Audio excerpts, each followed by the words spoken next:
Salut à tous, bienvenue dans une nouvelle vidéo où aujourd'hui on va parler de slow motion.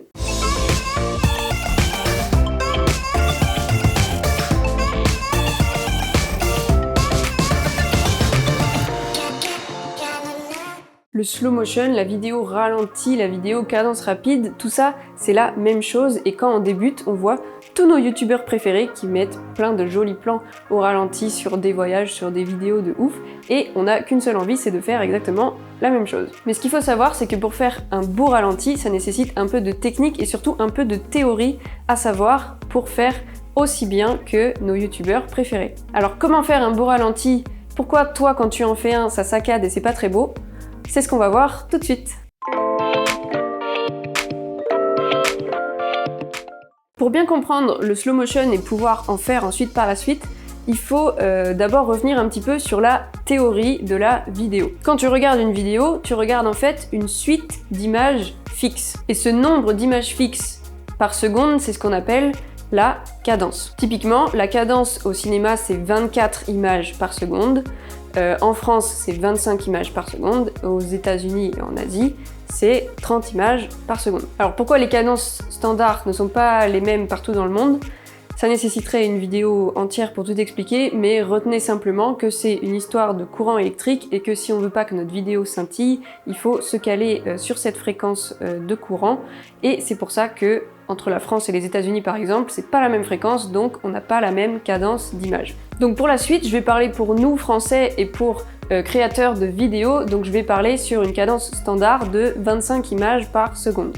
Pour pouvoir faire du slow motion, il faut donc en fait pouvoir filmer à plus que 25 images par seconde. Par exemple, si tu filmes à 50 images par seconde, tu pourras ralentir ta vidéo par deux, c'est-à-dire qu'elle soit diffusée 2 fois moins rapidement que ce qu'elle a été tournée. Si tu filmes à 100 images par seconde, tu pourras donc ralentir 4 fois ta vidéo. Maintenant que tu as compris tout ça, je suis sûre que tu vas aller t'empresser d'aller voir sur ton boîtier comment ça se règle exactement et c'est ce qu'on va faire ensemble. Je vais prendre 4 de mes boîtiers et on va regarder ensemble les réglages directement dessus pour voir selon les boîtiers, selon les gammes, selon les marques, comment ça se présente concrètement dans les réglages de ton boîtier. Ici, on se retrouve par exemple sur le Sony A6300 et on va voir dans les réglages, pour se mettre au ralenti, donc on est obligé d'être en SHD parce qu'en 4K, les 100 images ne sont pas dispo. Et là, on se met en 100p 100m et on sera à 100 images secondes. Pour revenir à 25, on se remet à 25. Pour aller à 100, on retourne à 100. Et là, on peut tourner à 100 images secondes pour faire du ralenti. Donc ici, on est sur le Canon 5D et quand on va dans taille d'enregistrement vidéo, ici, on peut voir qu'on n'a pas 100 images secondes. Ça veut dire typiquement qu'on ne pourra pas faire du ralenti 4 fois. Par contre, on a du 50 images, donc on pourra faire du ralenti 2 fois. Ça, c'est possible. Et il existe aussi la fonction cadence rapide, mais attention, parce que typiquement sur le 5D, et c'est le cas sur d'autres boîtiers, quand on l'active, on passe en 1280 par 720, ce qui veut dire que ce n'est pas de la Full HD.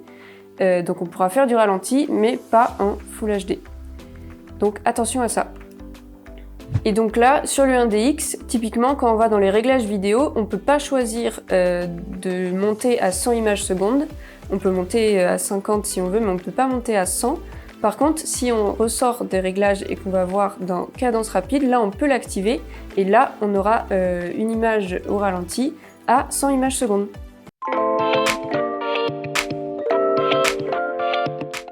Donc ensuite on passe sur Premiere Pro et la première chose à faire c'est de bien paramétrer sa séquence. Donc vous mettez globalement les paramètres que vous voulez. Le plus important ça va être surtout de mettre une base de temps de une cadence de 25 images par seconde si vous voulez faire du ralenti ensuite avec les rushs que vous avez tournés. Donc j'ai ma séquence, ici j'ai mes rushs, donc ça c'est un rush tourné à 100 images. Il faut surtout cliquer sur conserver les réglages existants, sinon vous allez changer la cadence de 25 images et c'est pas ce qu'on veut. Donc là j'ai mon rush à 100 images secondes, d'ailleurs on le voit ici dans le chutier, fréquence d'image 100 images secondes, donc que j'ai tourné au Sony. Donc quand on le met sur la timeline, au début, ça fait un plan en vitesse normale. Voilà. Mais ce qu'on peut faire, c'est donc clic droit, vitesse durée, vitesse 25%, puisqu'on va ralentir 4 fois le rush. On clique sur OK. Et là, on a notre rush ralenti. Et ça ne saccade pas. Donc ça, c'est ce qui se passe quand on a un rush tourné à 100 images secondes. Et quand on a, comme par exemple sur le 1DX, la fonction cadence rapide, en fait, le rush va être directement conditionné au ralenti. Donc là, vous voyez, c'est un rush au ralenti, mais pourtant, il est déjà ralenti à 25 images secondes. Donc là, typiquement, j'ai juste à le mettre sur la timeline, il est déjà au ralenti. Il est déjà parfaitement au ralenti. Donc voilà, sur Premiere Pro, c'est hyper simple, il y a juste à changer la vitesse et vous aurez votre vidéo en slow motion. Maintenant que vous savez faire des slow motion comme un pro, je suis sûre que vous vous posez encore quand même quelques questions. Question numéro 1, pourquoi ne pas ralentir un rush vidéo tourné à une cadence normale de 25 images par seconde? Parce que c'est justement ça qui va faire l'effet moche saccadé que tu vois sur toutes les vidéos ralenties de façon amateur. Si tu as une vidéo qui est filmée à 25 images par seconde et que tu veux la diffuser plus lentement, c'est-à-dire par exemple si tu la ralentis 2 fois à 50 images par seconde, ça veut dire que ton logiciel il va devoir inventer, créer, imaginer 25 images de plus. Alors les ordinateurs ils font des prouesses et des choses grandioses aujourd'hui, mais créer des images, clairement, c'est pas encore ça. Donc c'est pour ça que si ton boîtier ne peut pas filmer à une cadence plus élevée, et ben dans ce cas-là, il ne vaut mieux pas faire de ralenti, sinon c'est clairement pas très beau au niveau rendu. Deuxième question, pourquoi ne pas tout filmer en cadence rapide et ensuite laisser la vidéo en vitesse normale si on ne veut pas utiliser de ralenti? Et bah ça, c'est hyper important de bien switcher entre tes deux réglages selon que tu veuilles du ralenti ou pas et de bien le déterminer au moment du tournage parce que plus tu vas augmenter ta cadence, plus tu vas devoir augmenter aussi ta vitesse d'obturation. Alors sans rentrer dans les détails des réglages manuels d'un boîtier, j'ai déjà fait une vidéo à ce sujet. Si tu as une cadence normale de 25 images par seconde, tu vas devoir régler ta vitesse d'obturation à 1/50e. Ce qui veut dire que si tu filmes à 100 images secondes, tu vas devoir mettre ta vitesse d'obturation à 1/200e de seconde. Mais ce qu'on sait, c'est que cette vitesse de 1/50e de seconde qui n'est pas choisie au hasard, elle est là pour justement créer un peu ce flou de mouvement entre les images fixes et faire en sorte que notre persistance rétinienne fonctionne bien tout comme il faut et que ça ait un rendu cinéma. Plus tu vas augmenter ta vitesse d'obturation, plus tu auras un rendu un peu jeu vidéo, réalité virtuelle, très très fluide. Donc après, tout dépend du rendu que tu veux, mais si tu veux un rendu plus cinéma, il faut pas que tu utilises des rushs que tu as tournés à 1/200e de seconde en vitesse normale, sinon ça va vraiment pas être très très beau. La deuxième raison, c'est parce que plus ta cadence est rapide, plus ton débit vidéo il va être divisé par le nombre d'images par seconde que tu crées.